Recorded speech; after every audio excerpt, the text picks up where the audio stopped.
Hello everyone and welcome to the FPL Cougars show. I'm Chris. And today we are previewing game week 6. In this show we'll be analysing each upcoming game week fixture, predicting the potential key players, differentials and working out where those clean sheets might come from. We will also be discussing captaincy, revealing our really poor teams, planned transfers, as well as our Cougar Cup picks and answering some of your questions. Before we get into the show, we just want to say if you haven't subscribed to us on the platform you're currently watching or listening to us on, then you should probably do that right now.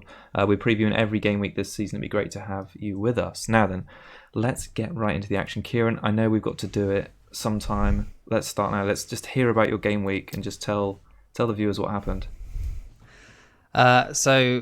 Yeah, there's usually at least 1 week in the year where I have a complete meltdown, and this seems to have come early this year. So yeah, I got 37 points, -4, so 33 net. Yeah, obviously terrible. The average was around 52, wasn't it? So yeah, 260k down to 1.1 million, a drop of around 900k. Yeah, shocking, really. So yeah, my captain failed again. Picked the wrong one out of Sterling and Salah again. Digne 0-pointer. Did he even play? Didn't seem like it. Ryan last minute wipeout, which is really frustrating as well. Because Brighton dominated them really. Obviously the KDB benching didn't help. Liverpool double clean sheet wipeout. From Newcastle, who had one shot on target and scored from it. And then, at least I didn't bench Pookie, so that's pretty much the only thing that went right. Overall, the moves... What about the transfers, Kieran? Okay. What about the transfers?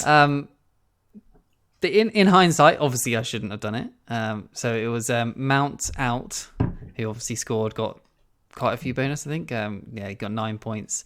For KDB, who obviously got 1, didn't really see the benching coming. Annoying, obviously. And then Wilson out as well, who obviously got a brace. For Greenwood, who got 0, so the -4 for a hit as well. Mount and Wilson got 22. KDB and Greenwood got 1. -4, which is like a net loss of 25 points. My old team would have scored about 62 points, which probably would have been a nice green arrow. Probably got me up to probably like 100k-ish, and I would have been in a good place. But so there's just that 1 week where I just have terrible decision making, and hopefully I can move on. And luckily we recorded, we're recording on Wednesday, because if this was on Sunday, I'd been very, very depressed. You were like fuming over the weekend. I was saying I was going to quit because I was just like, obviously I'm not going to, but it's. There's always that week where I just do something catastrophic, and it just happens to be now. Oh man, it's funny because we talked about this on the show last week, and you said that you were discussing your transfer plans at the end and asking people to comment on the video, and lots of people did. So that was great.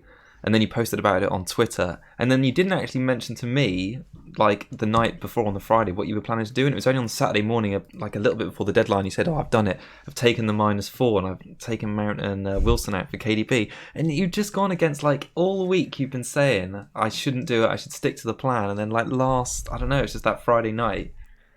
Maybe it was fear. The KDB fear of him being essential and him playing Norwich, who had no defence. Yeah. So, and then we know how that turned out, don't we? In hindsight, I don't know, maybe I would have done it again. KDB is obviously a great player, and if he wasn't benched, they probably would have won that game, and he probably would have got a few returns. Who do I have to blame other than Pep, really? Not me. I did nothing wrong, okay? All right, okay, we'll go with that. Yeah, so sure. I had a much less sort of stressful game week. I got 45 points, which is still 7 below the average. I didn't take any hits. It's kind of uninspiring, really. I had Dean, Lundstrom, Alexander-Arnold, Zinchenko in defence. None of them really returned much. I had Wan-Bissaka on the bench, who got a cleanie. But I've been planning to play Lundstrom all week, really. So I can't really be mad at myself. I captained Sterling like Kieran. Mane was my best points returner, so he obviously got the 15 because I don't have Salah. Pookie, kept him on. I brought my 2 transfers. I got rid of Martial finally. I went for Lanzini, and I got rid of Jota and I went for Barnes. Both of those didn't do anything, but anyway, they've got good fixtures and I'm quite happy with both of them relatively. So it's not too bad. 45, but a bit rank drops for both of us. We're both like just tucked inside the top 1 million now.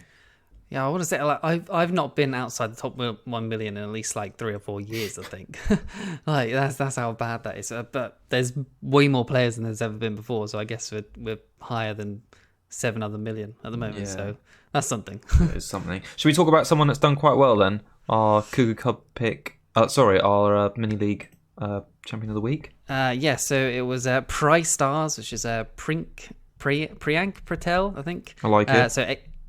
89 points, bench boost played. He got an extra 10 points from his bench boost, which isn't too bad. A game week rank of 23k, overall rank of 863, which is fantastic. And nice. That was up from 21k, so a really nice jump there. And he's second overall in the Cup League. So he had Maguire with a clean sheet, Man United, Rico assist on his bench boost, obviously. Ainsley Maitland-Niles with the assist. Marnie captain, which is nice for him, and then Pookie and Abraham. So pretty much all of the big scorers this week he had in his team. So well done, sir. Yeah, really nice. He's like taking advantage of the 3-4-3 with those sort of mid-range strikers. I can see Pookie, Abraham, and Haller obviously didn't deliver this week, but that's a big score, isn't it? Yep. Yeah, nicely done. Compared to mine, it's a decent 50 points up. Yeah. Cubs. Okay, so we're continuing to fail at these. We are, aren't we? I went with Pepe, who had Watford away. Flattered to deceive, a bit of huff no puff. 2 points in the end, so blanked. But 2 points better than you. Yeah. Or 1 point better than you. You went for Mahrez, who obviously didn't start. Norwich away, and we know the story of City being terrible. So 1 point for you. I was so gutted with that one. So start of September, 2 for me, 1 for you, and then overall across the whole week so far, I'm on 8 and you're on 12. So plenty to play for.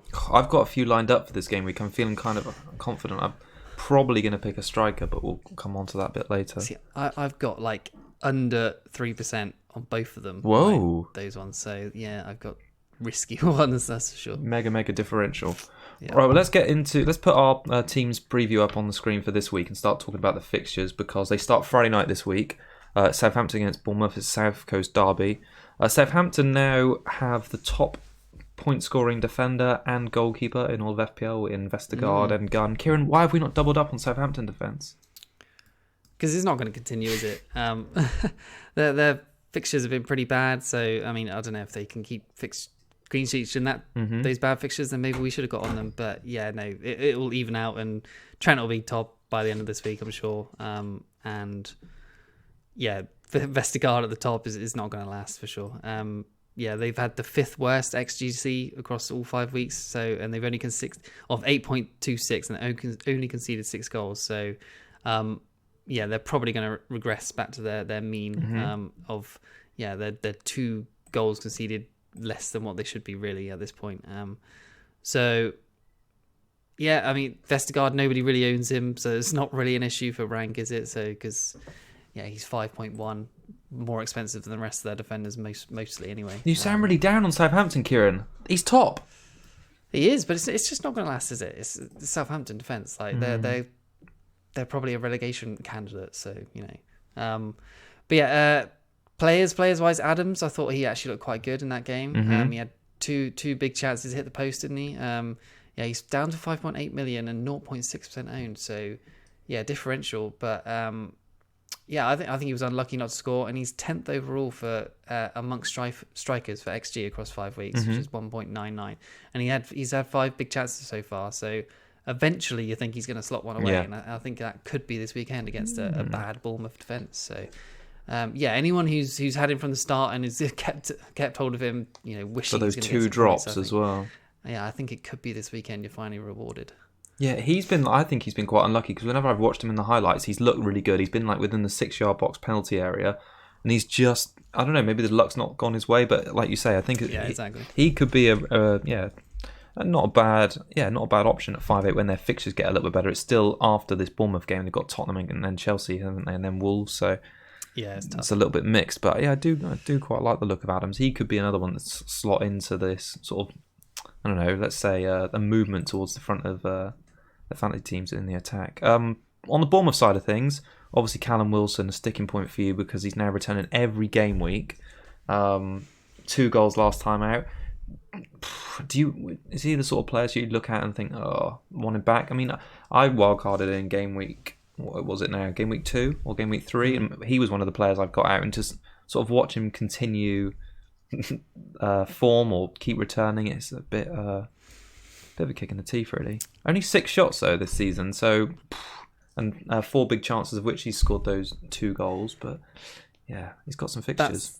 Those 6 shots is why I sort of thought, is he going to continue returning? And Everton, I obviously had Digne. I thought, I want to shoot for the clean sheet here. Yeah. Obviously, Everton were at home. I know they were away, weren't they? But I thought Wilson will probably regress a little bit. He can't keep getting these returns off just 6 shots so far. At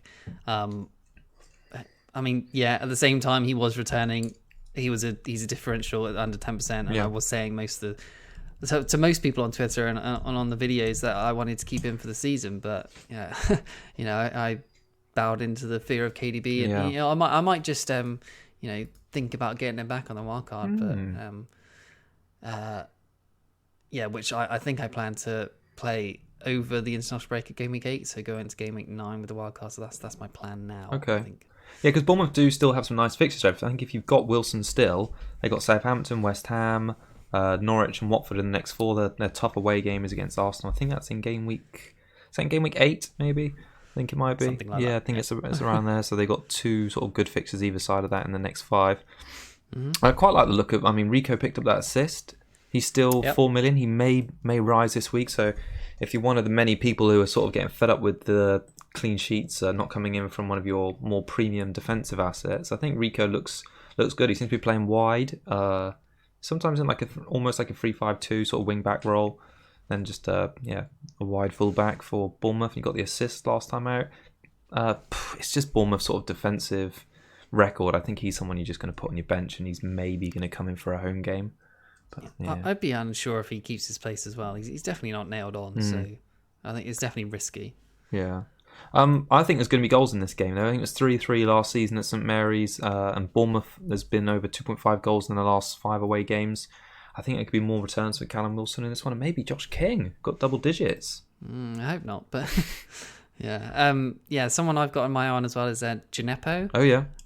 So the 2 goals he's scored so far have been really, really good goals. Yeah. He's looked like he's they bought him to be the player Mane was for Saints back in the day. And he looks like he's in that sort of mold, doesn't he? His explosive power sort of thing, and his pressing and things. And I was really impressed with him. He took his goal really well, and he's only across game week. Well, he's only played 111 minutes so far. So, and in game week 3 to 5, where he played most of his minutes, he's had 4 shots, 3 on target, 2 in the box, 1 big chance, and an XG of 0.79, which I think is quite impressive for 2 weeks. I'm interested in him, and I think he's probably going to start from now on. He's played his way into the team. He looks fit now, so if he can be anything like Mane was for Saints, then we've got a bargain on our hands at 5.4 million. Did you see his cute little tweet after the game as well? I didn't actually. He did like a little checkbox, and it was like first start for Southampton, check, first goal for Southampton. I was like, oh, you're really sweet. So that was his second goal. I think he'd just gone through all the things he's accomplished in his first month, and I was like, oh, you're cute. So I kind of got a soft spot for him already. Yeah, but it's a shame about their fixtures because they are tough. Yeah. But game week 12 onwards, they're pretty good. I'm looking at him. He can definitely score goals on the counter attack in the meantime. I'm interested. Yeah, as a punt. Yeah.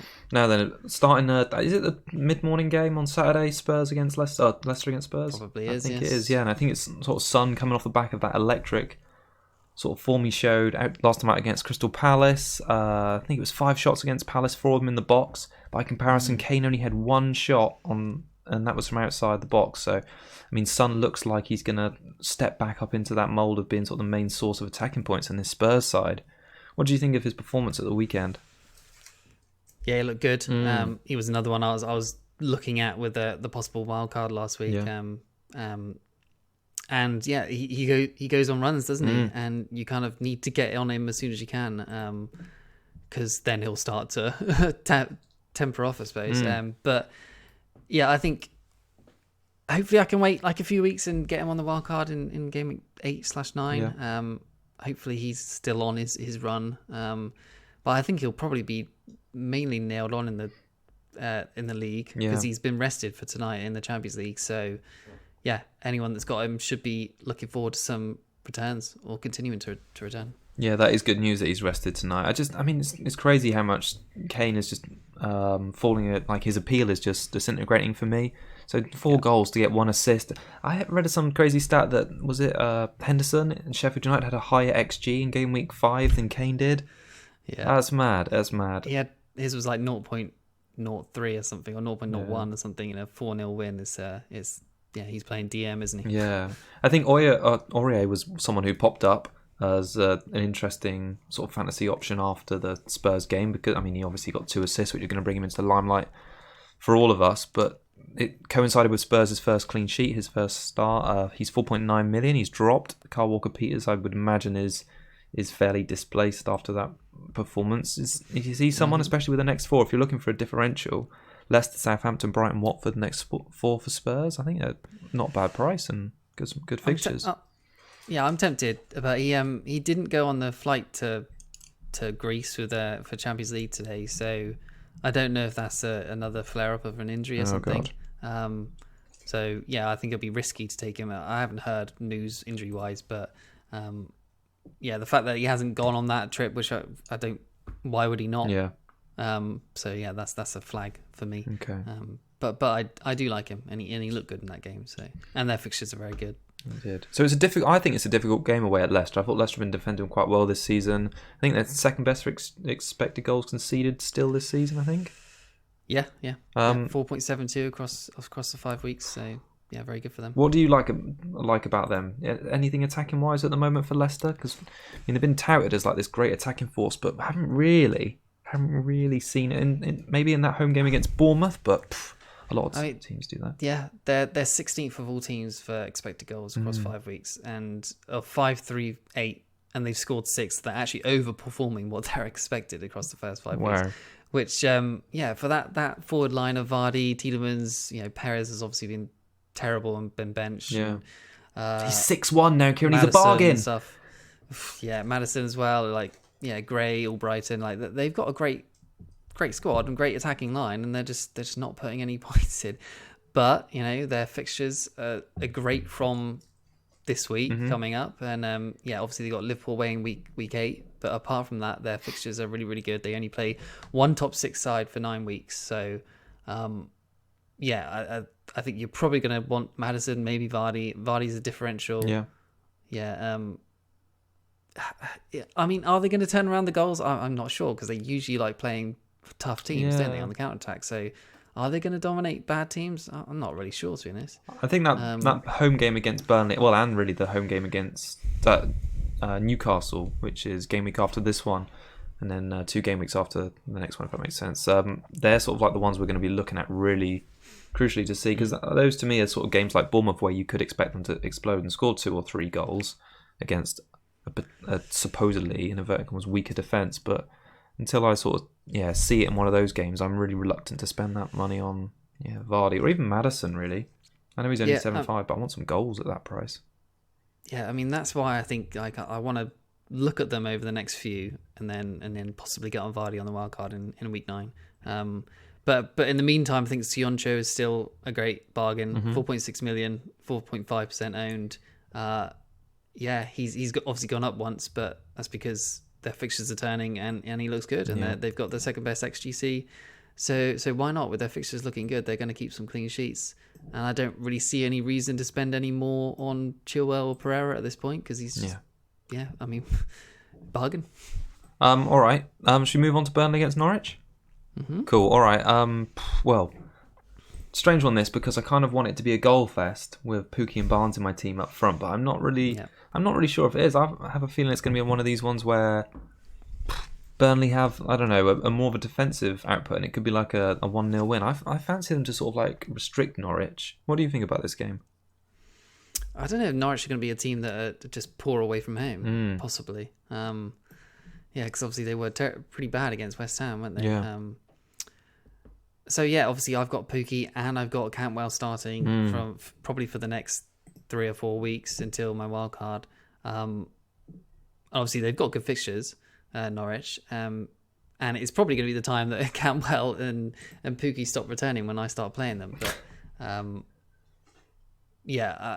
Burnley are obviously good defensively, but Norwich, Pookie's the top goal scorer in the game now, or top point scorer. Sorry. Yeah, it's incredible. So you'd expect some kind of returns here. I don't know if Burnley are good enough to keep them out. I think they have the 14th XGC overall for Burnley, so that's like everyone thinks they got a good defense, but really it's not that great, is it? So yeah, but Burnley's fixtures top 6 in the next 10 weeks is obviously really good as well. And yeah, hard to look past Barnes, but Barnes against Brighton, I've got written down here possibly the worst stats recorded ever in a game. So is his train going right off the tracks at this point? But yeah, he had one shot. He played the full 90, by the way. One shot, 0 on target, 0 in the box, 0 big chances, 0.0 XG, 0.0 XA, and a -2 on baseline bonus. Woo! That's poor, isn't it? So yeah, that's I mean, I don't know what he was doing. Was he just sat on his arse the whole game? But yeah, he still scored the same as Sterling, my captain. So I mean, hashtag stats. True. But yeah, I expected to get better. He's obviously got good fixtures coming. So yeah. He's still a good player, but yeah. It's funny, his stats have so badly sort of fallen off in the last 2 games. Like I saw those Brighton stats and I was just like, what? I had to do a double check that I hadn't clicked on Chris Wood or looked at another player. I brought obviously Barnes in, thinking his form was probably going to go back to sort of game weeks 1 to 3, and the Liverpool game was going to be a bit of an anomaly, but it's not. So I mean, depending on how well he does against Norwich, who've obviously been suspect at the back, I'm tempted to sort of maybe even get off him already, despite their fixtures. I mean, you said it before. You're always loath to have a Burnley attacker, and then you went against that, yeah. After one game week, but biting you in the arse. Yeah, I can't be too quick to jump to conclusions though. Like I'm fairly happy with their fixtures. He has been playing well this season, and the end of last season. So let's see. I'm gonna give it this game. I think it'll be all right. Yeah. On the Norwich side of things, as we talked about, the huge game on Saturday night, Norwich against Man City, was incredible. Pookie played fantastically well, like you say, top goal scorer, top point scorer in the game now. 3 shots in the box against City. Joint top with Aguero for 16 shots throughout the whole season. He also has the most shots on target with 16, which is 4 more than Abraham in second place. He just doesn't look like he's going to slow down at the moment, and the fixtures for Norwich, like you say, are really great. I would consider doubling up with Cantwell as a good option in these, considering Cantwell's price. Fixtures coming up: Burnley, Crystal Palace, Aston Villa, Bournemouth. I mean, they're really tasty, especially those at that away game against Bournemouth. It's going to be a goal fest. I could see goals in the Crystal Palace game and at home against Villa. So I think, Norwich looking really good. It's a shame when Diaz 6 million, because I thought he played so well from a sort of non-fantasy point of view against City, just sort of breaking things up in the middle, laying some nice balls through, working so hard. But I think his price, even at 6 million, has been undercut so much by Cantwell. I don't think he's like a real sensible option, if that makes sense. Strange pricing, I think. How he got 6 million, I don't really understand. It should have been 5.5, and then people would have thought about, or even 5. Yeah. Well, I think he's got 4 assists so far this season, 13 key passes. He's got, which is also the 5th most of any player. So yeah, I think he's really crushing it. But I think if you were going to double like you have for these fixtures, which I'm really tempted to as well, because Dendoncker looks like he might drop in price, I think Cantwell and Pookie are the way to go. Yeah, I mean, I did those moves so I could possibly get that sort of run of making him play over these good fixtures. Yeah. So, hopefully it doesn't backfire. Obviously, it already has, but Let's hope it doesn't backfire. Forward, I think I look okay. Yeah, I hope it doesn't backfire anymore. Yes. Let's move on to Everton against Sheffield United.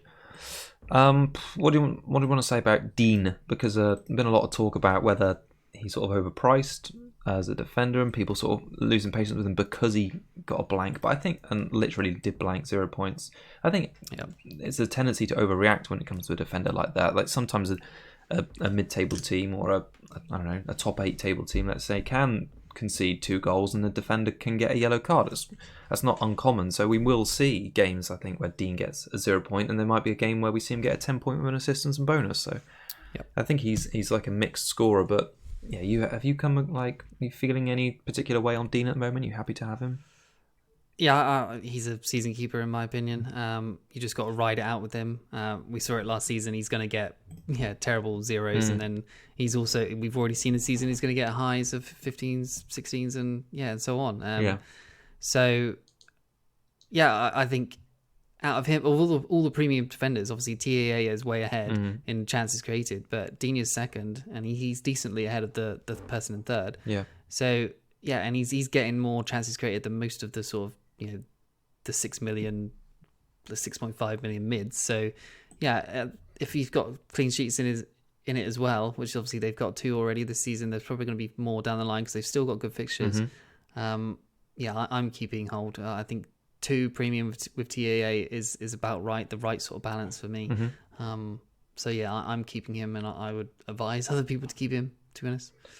Yeah, no, I think it makes sense. And to be honest, despite what I said about people getting shaky knees, I think this is the sort of the weekend to put your hand on it and stop it, because Sheffield United don't look like they're scoring at the moment, and I think this is sort of primed Everton clean sheet here. And Everton won their last 6 at home. Sheffield United just look not devoid of ideas, but they look to like a struggle against Southampton. And that's the sort of game you'd expect them to score. And so going away to Everton, who have played fairly well defensively this season. I mean, Bournemouth was all like a bit of a mini blip. I'd expect a clean sheet here. Yeah. I mean, the XG on like Wilson's goal would have probably been pretty low. I think they were slightly unlucky, to be honest, to concede 3. Yeah. Do you ever watch Silva on the sideline? He looks so depressed when Everton are doing badly. He looks like he's going to kill himself. It's like he just looks just awful. He's just like, oh my god. Anyway, I just get distracted by his watch. Like, you could eat your dinner off that watch. His watch is huge. Love it. Yeah. Anyway, Iwobi, so he's got 3 less points than Sigurdsson in 200 less minutes, and he's nearly 2 million cheaper. So, if you're thinking about Sigurdsson or someone like that, just go for Iwobi. Richarlison, 5 more shots of 14 than the closest in Everton, which is Sigurdsson on 9 shots. Richarlison's XG is 1.27 across 5 weeks. So I think he's probably the best route for points in that attack. If you want to go there, they obviously still have good fixtures, and you were looking at him last week. Yeah, I just couldn't afford him. Differential status still, so why not? I suppose. Yeah, and he picked up an assist, didn't he, last time out in the game, and he had that cracking shot that hit the crossbar. I was just really disappointed I couldn't afford him for Martial. I was like 0.2 out. Yeah, irritating. Yeah, Henderson looks like the sort of main source of points on the Sheffield United side of things. Before we move on, 6.5 million, 6 saves against Saints. I just think if you're going to have a Sheffield United... 6.5 million? Sorry, 4.5 million. I was thinking about saves. Bloody hell. Yeah, right. That would be expensive. But yeah, he looks like he could be the sort of like a route into that defensive side if you don't fancy Lundstrom. All right, let's move on to talk about Man City against Watford, because I mean, we'll talk more about captaincy later, but City have got this great run of fixtures. Their defence is in tatters. Are you like part of the bailout on Man City defenders movement, Kieran? I'm not actually. Obviously, I possibly bail out on Zinchenko just because I'm not sure he's going to play, but I think if Fernandinho starting centre back tonight in Champions League, I think Fernandinho will probably make the defence better, honestly. So I think they're probably going to keep clean sheets when everyone's getting off them. So hopefully Zinchenko can keep his place. I think Mendy might play in the Carabao Cup. Yep. I think that's next week, right? And I imagine Cancelo will play then as well. So I think it's going to be first team. What we've seen from the start for City on the weekend. I'm happy to stay on the defence. Really, he is the one. If I want to downgrade some funds, he is the one that will probably go, or maybe Van Dijk. Sorry, at 6.5. So I've got a big premium defence, but happy with Zinchenko and their defence at the moment. Obviously, for City, they're the 5th best for XGC of 6.09 and conceded 6. So they're basically on a level. So I don't know. I did have down here saying they're probably not going to look great going forward, but I think Fernandinho, I've been told there's been practicing in centre back for a good 3 weeks or something now. So he has played there before. of his DM role is practically the same thing. Yeah. To be honest, obviously he just has to mark a little bit more. Mm. And I think he'll be fine there, and I think they'll keep more clean sheets. Yeah, well, I think it's funny really because now that they've had that sort of kick up the backside against Norwich conceding 3, and based on what's happened with John Stones, I feel like Pep isn't going to want to change the other 2 players that have been reliable in that back line, or when I say reliable, have been consistent in Walker and Zinchenko for like that makes sense for this year, let's say, kind of year. So they've got the game against Watford, which they need to bounce back and they need to win, don't they, in the league because they're already 5 points behind Liverpool. Then they've got that tricky away game against Everton where Pep's lost. What was it? Season before last, quite heavily, and they got beat 4-0. Maybe it was his first season in the league. Like first season. Yes, but when Lukaku was still. Oh, that's right. Yeah. So I have a feeling that over the next 2 at least, Pep will probably play the same back 4, provided none of them get injured as he's done tonight. And then they've got a game against Wolves at home after the Carabao Cup. So I wouldn't be surprised if that Wolves game, or maybe I think they've got another home game against Aston Villa in about game week maybe 10, something like that. I wouldn't be surprised if that's when he starts bringing the other lads back in. Oh, and when I say other lads, Cancelo and Mendy, just to get some minutes. Yeah, I'm surprised Cancelo's not starting tonight in Champions League because that's what Pep said. He's like, oh yeah, he's going to start in Champions League. He's ready for that. He's ready for Carabao Cup. Yeah. But yeah, whatever. Yeah. So how are you on Sterling? You one of the people that started to doubt him. Obviously, you and I both got captaincy blanks from the last 2 weeks running. How is he looking against someone like Salah? Okay, so across 5 weeks, they're pretty much even across the board, to be honest. Shots wise, Sterling 18 versus 16 for Salah. Big chances 7 each. Key passes 8 for Sterling and 11 for Salah, so he's slightly winning there. Big chances created, maybe slightly surprising actually, a 3 for Sterling and 2 for Salah. And then points wise, 39 for Sterling. So obviously he's had a couple blanks and 45 for Salah. So. Yeah, I'm not selling. Obviously, a lot of people seem to be selling already. I think he's halfway towards a drop. Yeah. But yeah, no, I'm keeping with it. I'm probably going to keep him all season. We know he's good for it. He's good for the points. He second overall point scorer last year. I think he's going to manage first this season. To be honest, it's a big statement. His stats are still all up there. Yeah. Like compared to Aguero and all that. So he's still getting all the chances.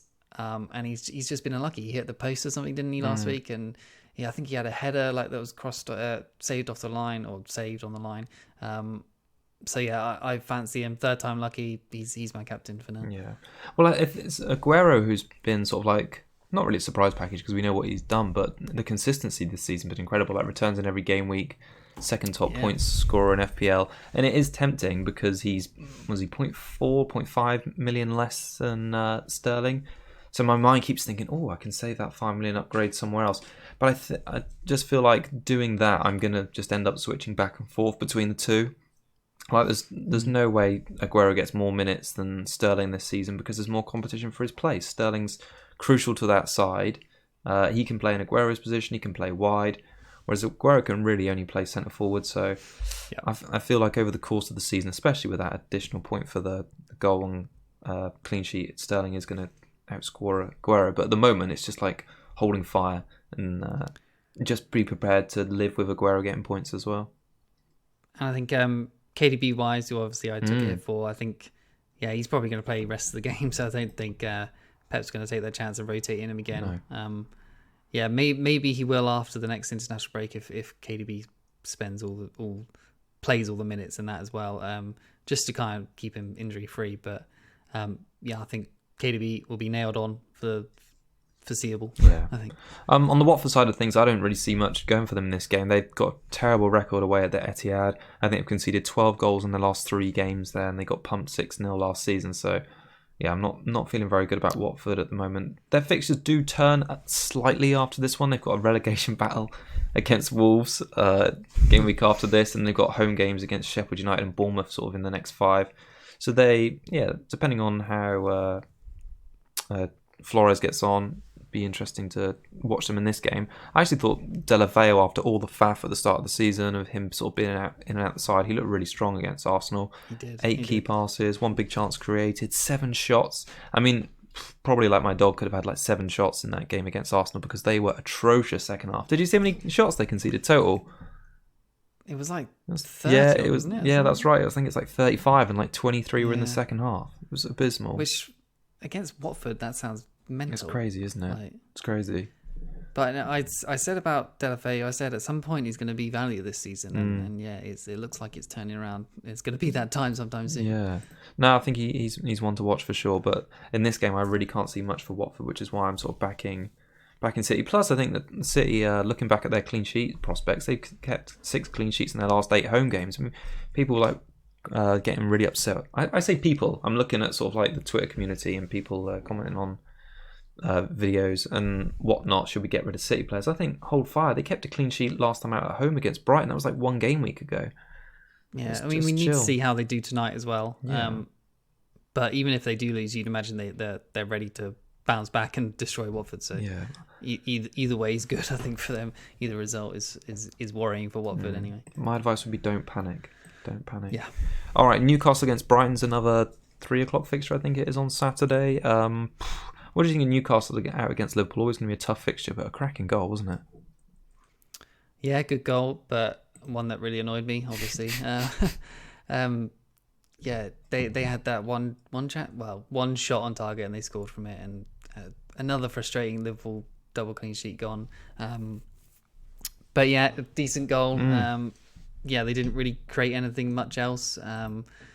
Yeah, the gap between Joe Linton, Almiron, and the rest of the team is just ginormous at the moment. Yeah. They're just their XG is by far the worst in the league, and it's probably not going to get much better against Brighton, who are decently good defensively at the moment. So yeah, they're playing that five formation at the back, aren't they? So yeah, they've got plenty of defenders to keep just Almiron and Joe Linton out, haven't they? So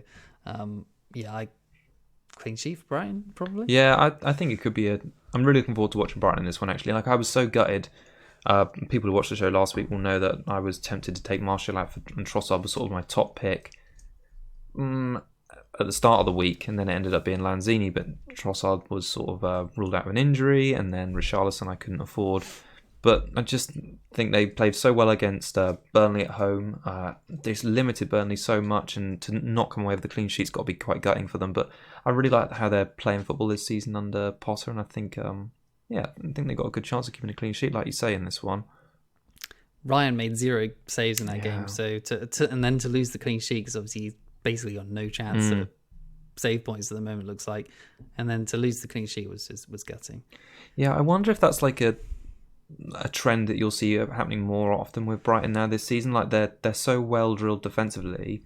Well, maybe not drilled defensively is probably the right way to put it, but maybe their style of play means that they keep the ball at the back much better, and they're not conceding too many shots, if that makes sense. So yeah, the chance for him to rack up save points might be quite minimal. So yeah. Speaking of that, like, Dunk is one of the highest for baseline bonus of defenders. So yeah, that sort of makes sense. Yeah, why not? We were talking about this last week, but why not Gunn for you? With those Gunn, Henderson, there's some options there for you, Kieran. Maybe if you want to move off Ryan anytime soon. I won't be doing it till Wildcard. There's no point wasting a transfer on a goalkeeper. Yeah. All right. Palace against Wolves. I was just checking to see if this was on the Sunday, but I think it is on the. Is it on the Saturday? I think it is on the. No, it's on the Sunday. No, I think that there's 4 games on the Sunday. I think it's 2 or 3. It's 4. There's a 4. It's a lot. Yeah. Wolves obviously got spanked 5 at home against Chelsea last weekend. Do you see Zaha putting 5 past them in this one? No, obviously not. But Zaha's their best player. He needs to start stepping up, doesn't he? I think we've said it before, haven't we? Like, we both kind of want to own him because their fixtures are decent-ish, but it's just not happening at the moment. Roy's got to do some motivation somewhere. Buy him another Lamborghini or something. Whoa! Have you seen that picture of him just like I have. chilling? What's all that about? I don't know. It's strange. That's the sort of photo which just make fans disconnect from you. It's a real strange one because it's just like there's a way to show off your sort of wealth and personality, but I thought it was a bit of a strange one. But yeah, if Roy buying him another Lamborghini sorts his attitude out and gets him scoring, then go on, Roy, get on it. Yeah, right. But yeah, other than that, like, people are talking about, do we get Ayew? No, don't get Ayew. I said it before as well that his 2 goals were they're an anomaly. He's a bad player, and he's not gonna get you points. That's pretty much all I've got for them, to be honest. Yeah, well, they're unusual in the fact that I think they're one of only 2 teams with back-to-back home fixtures over the next 2. Wolves and Norwich. So that is something of note. Obviously, PVA had that great start to the season. Wolves have looked pretty, toothless on attack. I've been so disappointed with Jimenez and Jota. They didn't have a shot on target between them in that game against Chelsea. I mean, it'd be interesting to see how they react. They've obviously got Europa League tomorrow night. We're recording this Wednesday. There could be an option, or it could be a possibility of a Palace clean sheet in this game, and then maybe going on from there. Their fixtures don't look too bad, but I'm just not inspired by any of the Wolves players at the moment. Like, obviously, Bolly missed that game, but does he really matter that much to the defence? He rested Bennett as well, didn't he? Or rotated him out. Do you see? How do you see sort of Wolves come back from this? Because they've got a smallish squad, haven't they? They've got good fixtures, but they look a bit, I don't know, out of sorts at the moment. To be fair, he kind of had to rotate, didn't he? Because their squad is small. But I was sort of surprised. I didn't expect Bennett to not be there. I didn't expect... who else was it? It was benched. Because it was Cody and Seiss and Vallejo? Yeah, it might have been, yeah. So who else was benched? I don't benched? think Doherty played, did he? Because he was injured. Doherty, okay. Did Bolly play? No, Bolly was suspended. Okay, so Bolly didn't play as well. So, yeah. Okay, so it wasn't really a rest for Bolly. He's just suspended. No. But... so I'm not really sure. I'm kind of expecting them to beat Palace, actually. Are you? Okay. They've got to bounce back at some point. Jimmy and Jota are too good not to be terrible all year. And Palace haven't been that great defensively recently. Obviously, they shipped 4 to Spurs. So I think a Wolves win in the Europa League might spur them on to do well in this game. I just think we've seen it last year with Burnley, and I think I've made a mental note to remind myself next season to avoid players who get who are taking part in the Europa League at the start of the Probably season. Probably someone like Everton. Yeah, because it absolutely knackers them. And I don't know, the performances in the Premier League aren't right at the moment for Wolves, and it's a shame because last season they were a great source of points. Jimenez was incredible. I mean, they didn't look too bad at early stages of the season, especially Bolly was racking up some good bonus in the attacking return and points, but assuming they get dumped out of the Europa League soon, then like Burnley last year, they started to turn around their season once they were out. So that could be a thing. So towards Christmas, maybe afterwards, he could get back on Jimmy and Jota. Yeah. All right, well, let's talk about our favourite teams ever, Manchester United and West Ham. They're playing Sunday at London Stadium. West Ham just looked a bit toothless, didn't they? I know they obviously had Masuaku sent off in the second half of that game the other day, or Monday night. But, I mean, you and I both got West Ham attacking assets now. The fixtures look good. What are you expecting this game from them? West Ham usually seem to score against United, so they've got a history. But obviously against Villa away, was it Friday night football? Was it or Monday night football? Sorry. You'd expect them to do a little bit better under the lights.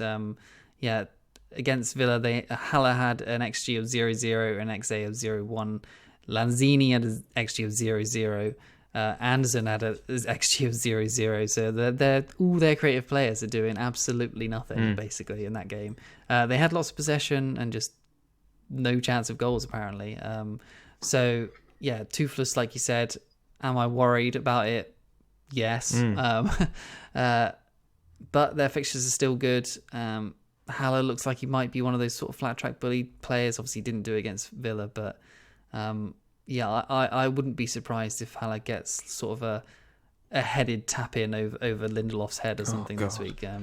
The United defence is I don't know, it's a bit of an enigma to me because when I watch them play, there's times I think, oh my gosh, they look shaky. They could concede like 2 or 3 goals. Like even going back to game week 1 in that game against Chelsea, their sort of goal was peppered. But recently, their defensive numbers have been really good. So I think they're the best, joint best for shots on target conceded in the league, and I think they've got the best expected goals conceded in the league as well.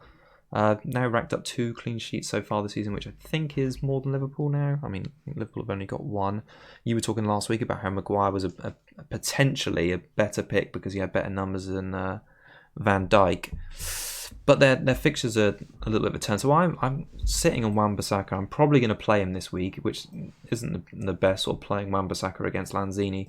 But in the next 4, they've got Liverpool and Arsenal at home, and they've got away games against West Ham, Newcastle, and then lastly after that they've got Norwich away. I can't see too many clean sheets there, but at the same time, the numbers look good. What do you think about that United defence there? Called it to get a clean sheet last week. You did. So yeah, like I said, I everyone jumping off them I think was a mistake. So you could definitely see a clean sheet against West Ham. Obviously not nailed on, but there's definitely a good chance of it. Anderson will probably get nothing from Wan-Bissaka, so yeah, you're good there. It's just if Haller can get on the end of something is what I'm thinking. But they don't seem to really chuck that many crosses in. No. Anderson doesn't really cross that much. And Yarmolenko tries to go on his own and score as well. So maybe they probably need to work on that in training of just get on Haller's head. Yeah. Because that's the sort of striker he is, and he's not particularly mobile. I think defense-wise, probably looking good. Yeah, I think the United defence is such a rank killer as well at the moment. Like De Gea is top of the goalkeepers so far this season. He's nearly 20% owed. Wan-Bissaka's more than 30 still. Yeah, Maguire's Maguire's up there. I think he's nearly over 15%-ish. Another player who's pretty well owned by the game now, 15% owned James. He got the yellow card after being sort of mass transferred in, mainly for Martial ahead of game week 5. 2 shots off target, yellow. I wasn't sure that his returns were going to be sustainable. Like the goals he was scoring were pretty good finishes. And although he was taking a lot of shots, I wondered whether it was going to be sustainable. For now, I've avoided him. But I'm really keen to watch this game and see how he plays in an away game, because if Lanzini's not doing it, Lanzini looks like he's sitting a bit too deep when I watched him in that Villa game. And after one game week, I'm a little bit worried, so I need to see him a little bit more. But yeah, James in these away games against these bigger teams, especially where there's going to be space for United to counter when they press them, especially in that Arsenal game coming up, I think James could be a solid pick. So I think if you've got him, well within your right to hold on to him after one blank. Rashford as well, another penalty. You struck. Oh my, Kieran, it's so difficult to talk to you about Rashford. It's so difficult. He hit the bar, Kieran. He hit the bar from a free kick. He scored, but you're shaking your head. No, not interested. Okay, I can't sell you Rashford tonight. All right, I'm not even going to try then. All right, let's move on to Arsenal against Villa then. Sorry. Another one on Sunday afternoon. Literally every game seems to be taking place on Sunday afternoon. I've hardly got anything written down for Aston Villa, so much so that I've literally got nothing written down for them.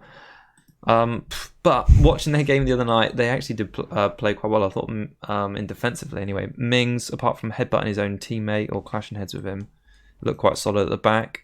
His defensive partner, can you remind me of his name? Is it like Engels? Yeah, he does good too. Yeah, they both look really good for baseline bonus. And we said before the start of game week 5 and last week's show that they had 3 good fixtures in their next 4 games. Obviously now they've actually got another 3 good fixtures in their next 4 games, because after Arsenal they've got Burnley, Norwich and Brighton, so 2 home games. Villa's defensive sort of stats have actually been really quite good, so I can see a clean sheet coming at least one of those 3 games. So if you're looking for a cheap downgrade, they've obviously got City after Brighton as well, so we've seen what promoted teams can do against true. Now, so. Yeah, with the John. Here comes a 3-2 win for Villa.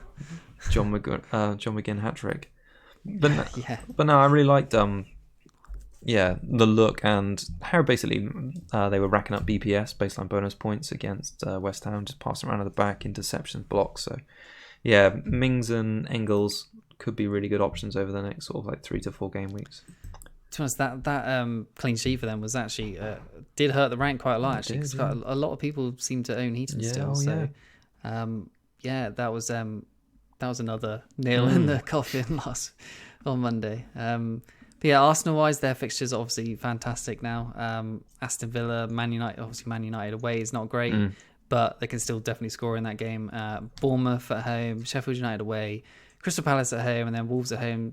So they got 2 in a row at home there as well, and obviously they're really good at home. So 1 top 6 side for the next 10 weeks. Wow. And it's hard to sniff at someone like Aubameyang, who's obviously got a brace the weekend. I was looking at him on a potential wildcard. I wanted to get him in. Still want to get him in. I think probably for most teams, the only way to get him in might be like a Salah or something out, which obviously I wouldn't say is great, but Liverpool's fixtures are looking more difficult over the next few weeks, and Aubameyang has got great ones. So yeah, there could be the sort of hokey cokey between those two. Aubameyang looks like he might be worth a captaincy shout as well. With Lacazette out, he purrs when he's up the top by himself. Flat track bully, scores against everyone, and yeah, he's another one of those players who hasn't blanked this season. He's returned in every game. So, and with this run of fixtures, why is he not going to continue? Really?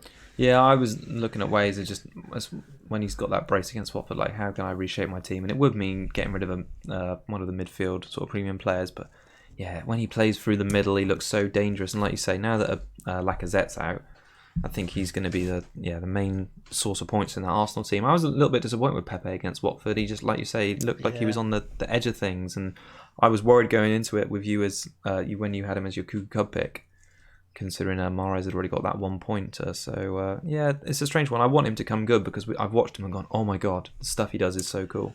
I think he will. It's just a matter of time before he explodes.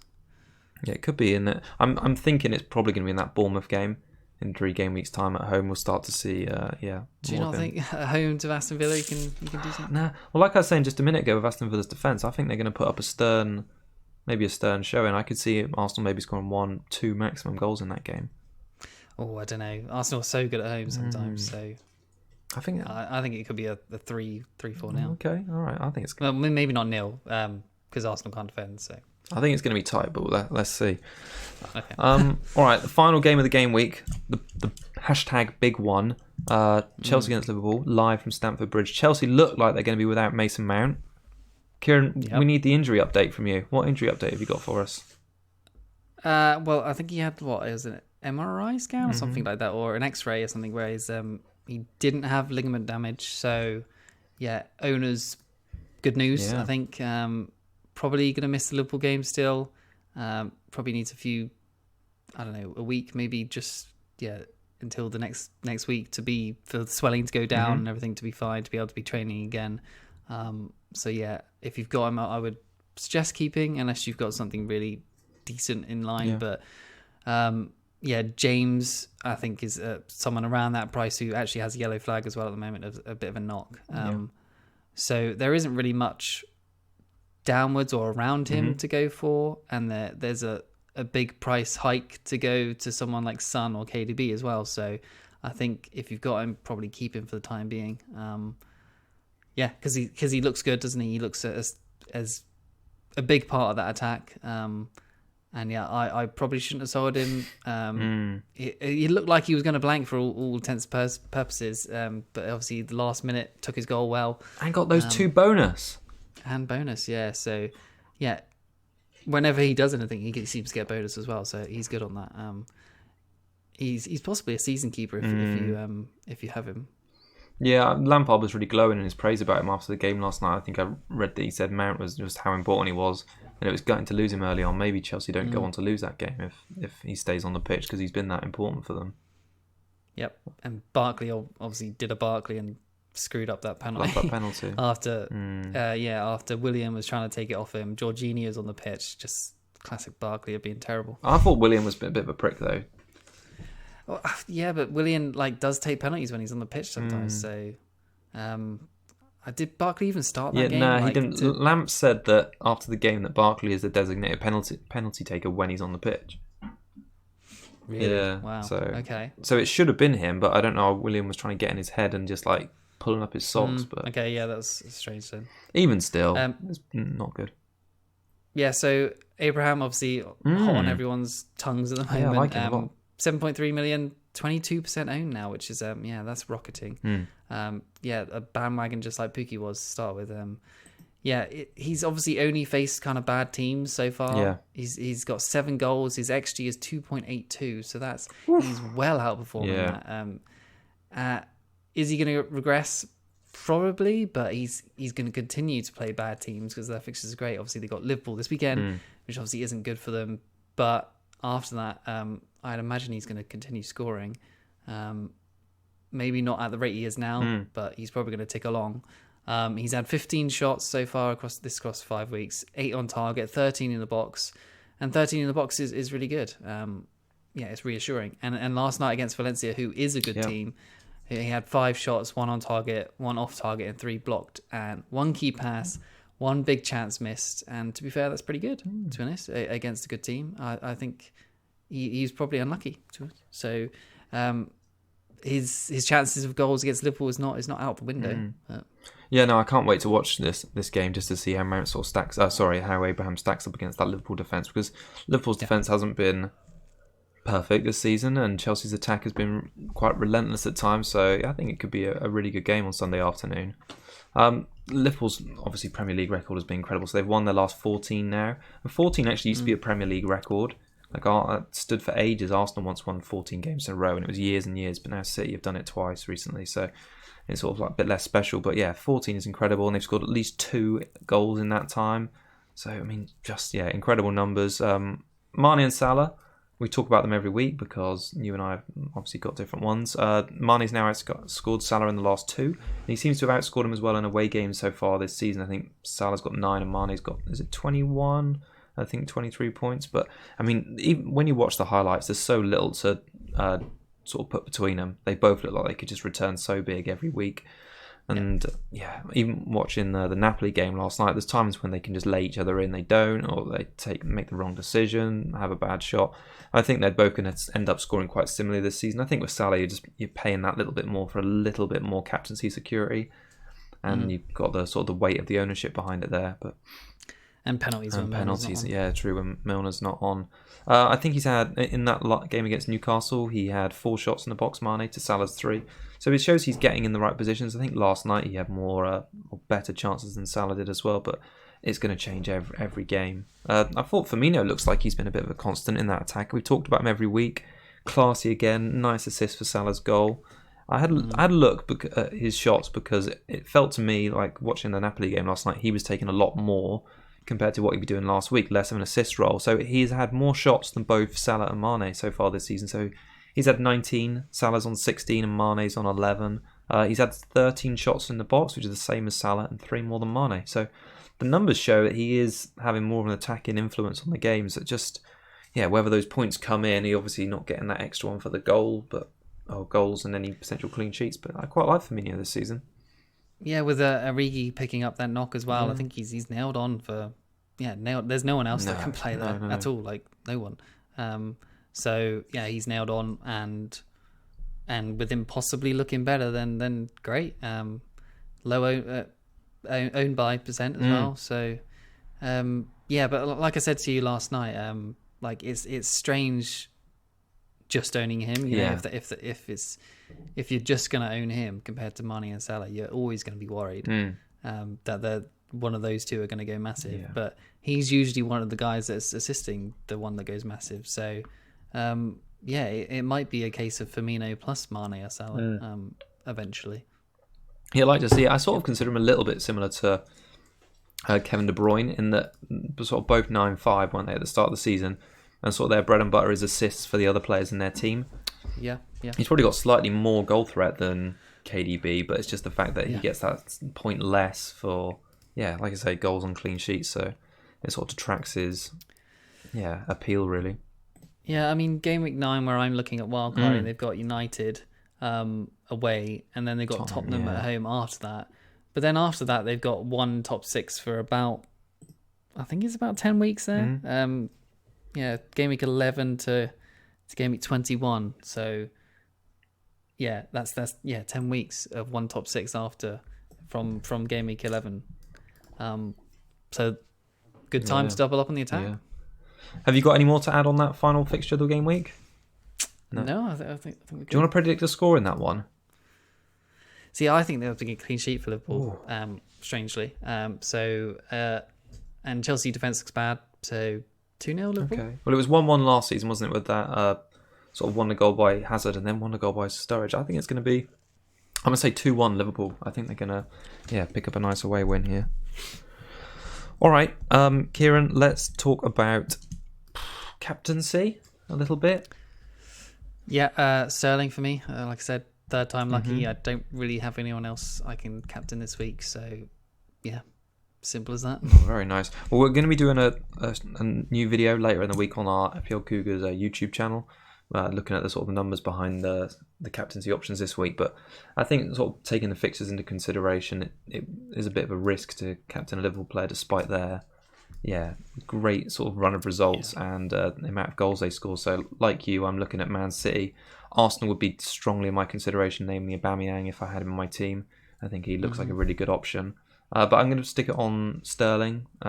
Give De Bruyne the vice captaincy. I just see goals in that game against Man City. I think if you're looking for a differential captain, I think Pookie is another good option. Just away at Burnley. Yeah, it's just the away form is worrying. Yeah. But yeah, he could do it again. I hope he does. Apart from that, I don't really see, because there's two top teams playing each other in Chelsea and Man City, and I think that Spurs game away against Leicester, considering Leicester's defence, isn't really sort of like a captainable fixture for Son or Kane. So I think it'd probably be a City player there. Yep. Right then, who's your Cougar Cub pick for the week? Okay, so I'm going to go... I have mentioned him already. I'm just going to go for Gineppo. Are you? Because why not? 0.2% owned, Bournemouth at home. I think he's going to get chances. I think he should start. Yeah. Can you just keep talking about something for a minute while I just check the ownership of a player? Maybe about your other Cougar Cup picks. Okay, so the other one I had in mind was Deulofeu. Oh, did you? Obviously, he's against City. Okay. And yeah, I think I wrote this down before I knew that Fernandinho would be starting in defence, and obviously I was saying that I think Fernandinho is obviously going to make them better in defence. But I do think Deulofeu, who's looked actually a lot better recently, he could sneak something here, especially if the game is already won. A 3-4-0 lead or something, then Deulofeu could get something late. I like your thinking. Well, also because Man City's defence may be a little bit shaky, but really, I think it's be a hard task for Deulofeu. I'm a bit gutted, really, you didn't pick that one, because I could have seen that been a Cougar Cup pick blank. But guess what? I double checked it. He's owned by less than 10%. You took him out of your team last week. Dun, da, da, da. It's Callum Wilson on the Friday night away against Southampton. Yep. You couldn't sound any more a bit like, okay. All right. I like Callum Wilson, but... there's going to be another knife in the back by Wilson from me, because you've got him now as well. Oh, funny. I want him back in my FPL team sometime, but yeah, not... It was a Riyad Mahrez not goal quite, for City. Yeah. Okay. Right, we talked about everything. We're doing Champions League. We've got to do a Champions League show. We should do a Champions League show now that I've got a whopping 24 points after one night. Update everyone, how many points did you get yesterday? 62 okay. I got. All right. Where does that leave you in Champions League? It's top 5k. Oh, okay. So that's good. That's good for first match day. Yeah, that's very nice. I dread to think where mine is. All right then. Have we talked about everything? I feel like we haven't talked about our transfer plans and our formation. Let me just run through my 1 to 11 real quick and about my transfer plans. So I've got Pope, Dean, Arnold, Wan-Bissaka, Zinchenko, Lanzini, De Bruyne, Mane, Sterling, Barnes and Pookie. My potential transfer may be Dendoncker to Campbell and maybe play Campbell over Lanzini, but it seems a bit backwards considering I only just got him in, but there you go. Okay. What's yours? Do you want me to go through? Yeah, just 1 to 11 real quick. Okay, so yeah, Ryan in goal, double up of Liverpool defence still, Alexander-Arnold and Van Dijk, Digne and Zinchenko, and then Salah, De Bruyne, Sterling captain, Cantwell is playing as a fourth mid, Pookie, and then Haller. So I've still got Haller. I think I'm just rolling this week. Okay. So basically, I think it looks okay. I fancy Liverpool to do well still in that game. So yeah, fingers crossed. All right. Yeah, I like it. Cool. I think that's everything, isn't it, Kieran? Yes. I think we've got it all covered. Right. Thanks to everyone for joining us. We'll be back next week with our Game Week 7 preview show. I love doing the preview shows. Don't forget, Friday night deadline this week. We'll have a captaincy video up likely tomorrow night with some key stats ahead of the weekend. I've got to say, Kieran Aguero is looking really good on those numbers. Just having a look earlier, so just brace yourself. If you've got any questions in the meantime, comment on the YouTube video. Hit us up on Twitter. We're at FPL Cougars. While you're basically down there, below where we are now, the video or the audio, there's going to be a subscribe button or something. Just click that, and all that sort of good stuff.